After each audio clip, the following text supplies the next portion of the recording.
Hey everybody, how's it going? It's the Fuzz. It's time to catch up on some videos. We're gonna start things off with giving nature some love. As you can see, it's a little bright in here. I'm recording a lot earlier than I normally do, so the sun is here. But you know what? It casts this nice glow on my face, so it's a really nice feeling. I feel like the sun is lifting me up or something like that. Anyway, all that aside, let's get into the cards, shall we? So Shooting Sprout, this is a card that doesn't see much play at all, and it's a shame because it's really fun. But I think, like, it's dangerous to buff this card. The only reasonable thing I thought of is just make it a 1/1 instead of a 2/2. The reason that's dangerous is because if you can buff it by even +1/+1, it becomes a 3/3, and a 3/3 is much stronger than a 2/3. So if it's a 1/1 and you play like a Cavalry Field on top of it, it becomes a 3/3 with 3 speed. That's terrifying. But maybe that's good enough to make people try it out. Play it as a 1-drop with a lot of buffs, right? And then try to abuse it.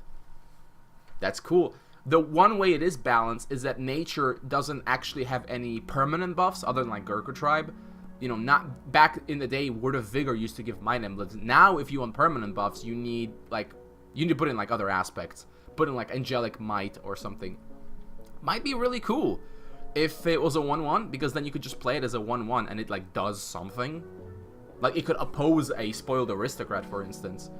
Interesting, and I think as a 1/1 it would definitely get people to try it out, because there's definitely some possibilities. The difference between 0/1 and 1/1 is huge, as we saw with Coronis. Coronis Ravens used to be 0/1, and so when you summon them and you hit damage, they were only 1/2s.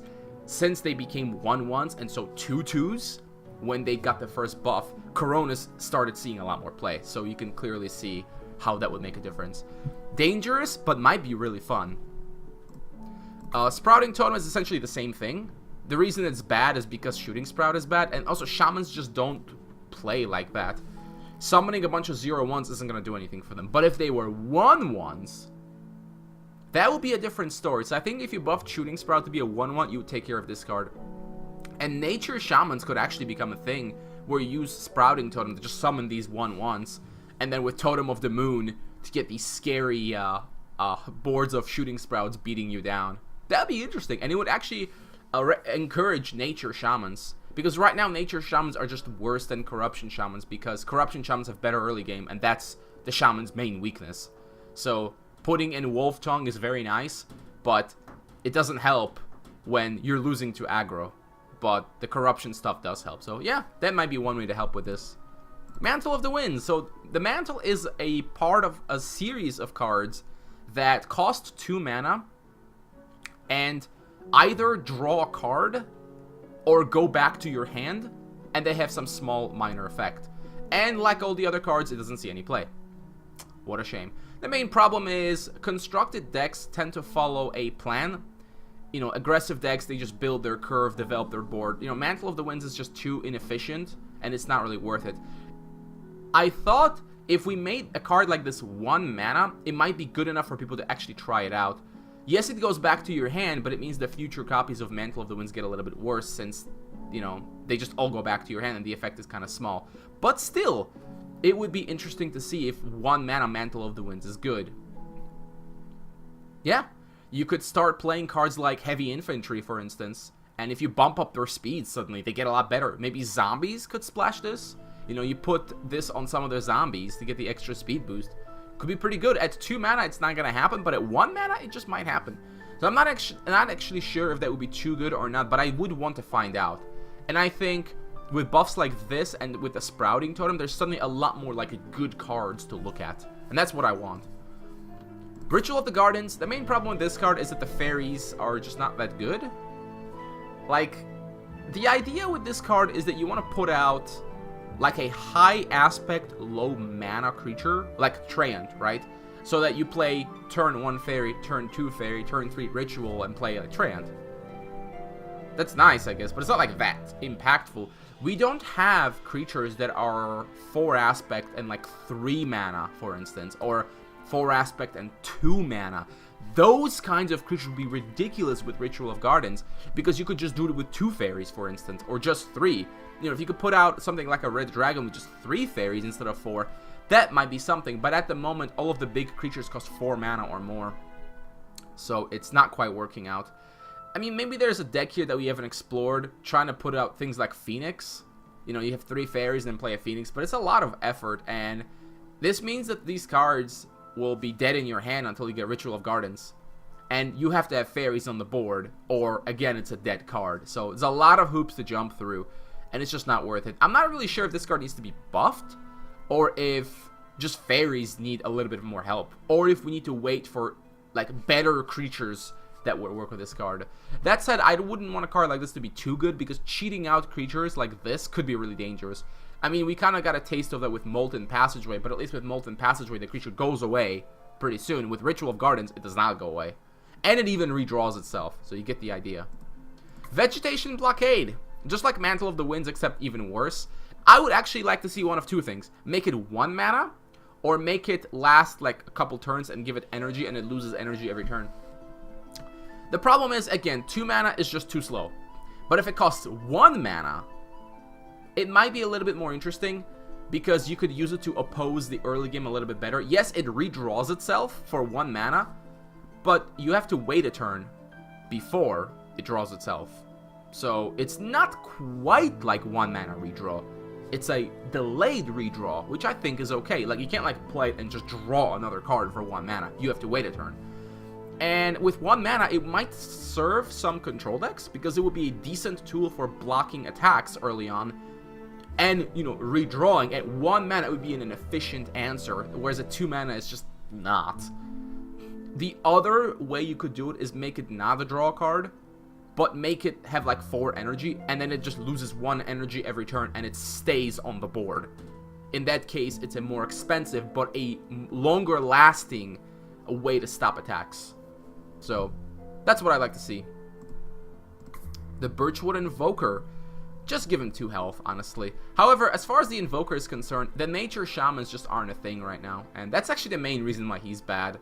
So if we buffed Shooting Sprout, he might be better. But again, 3-1 seems like a really bad stat line. The effect isn't even that great. If you compare it to Rocky Tribe Mystic, which just puts 1 energy on all your totems, this guy basically just gives 1 totem 1 energy, essentially.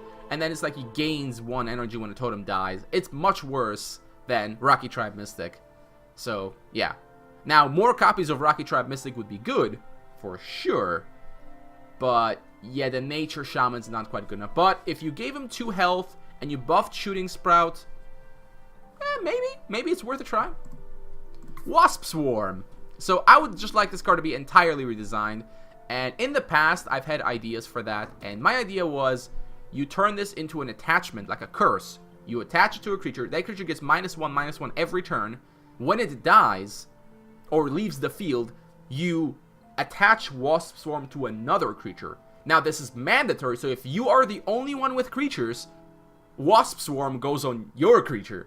So it's like a curse that's getting passed around until all the creatures are dead.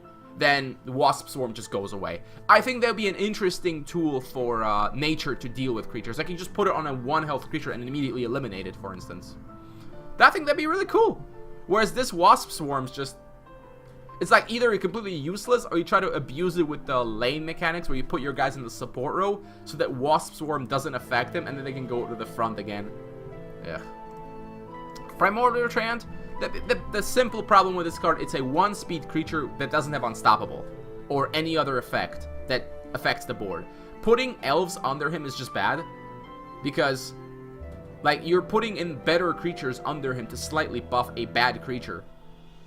That's not really doing much for you, so why would you ever want to do it? So, yeah, back when he had Unstoppable, there was at least some point to him. How do we fix him? Do we just give him Unstoppable? Even that I don't think is enough, because elves are for the most part pretty fast, and fast creatures are just better than slow creatures. So, I don't know. I think if a creature like this had Taunt, there would be a reason to put elves under it, because you would make it big, and then it would be a big taunt that's protecting all your elves, and your opponent has to get through it. That might be really fun, but of course the problem is like Helm, which if you Helm this and it dies, you get all the elves, which is kind of OP, or like makes it this really bad. So yeah, something like that. Give Trance some love. Haldiri Rider, the reason I'm putting it on the list because I still feel a little bad about the nerf. As a 3-2, it's really bad. As a 3-3, I thought, you know, it was pretty good, right? I think between the nerfs to like Landslide and just these Path of Transcendence tricks going away, I think Haldiri could come back to a 3-3. It was like one of their best like value cards, just removal value cards. Now, of course, the danger is that you could pull it out with like Grand Reunion. But if anything, that's a hit against Grand Reunion instead of Haldiri. I think a 3-3 Haldiri is a good card to have. A 3-2 Haldiri just kind of sucks.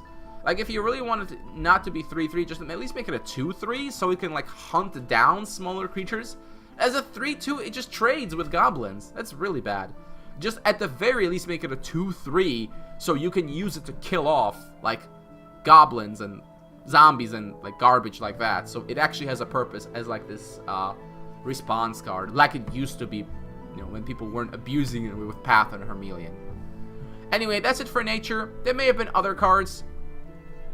I deliberately avoided Earthquake because I feel the distribution mechanic needs to be just improved, and if you improve the distribution mechanic, you will fix Cannonade, Earthquake, Arrow Barrage. Well, the Arrow Barrage is not that bad, and Snowstorm. You'll just take care of all 4 of those cards. You'll give us good AoE in the game without like having to address each of them individually. So that'll be a topic for another video. Anyways, let me know what other cards you would like to be, you know, you would like to see play that you kind of miss. Maybe some other archetypes you would like to see arise. Put it in the comments, and I'll see you guys next time.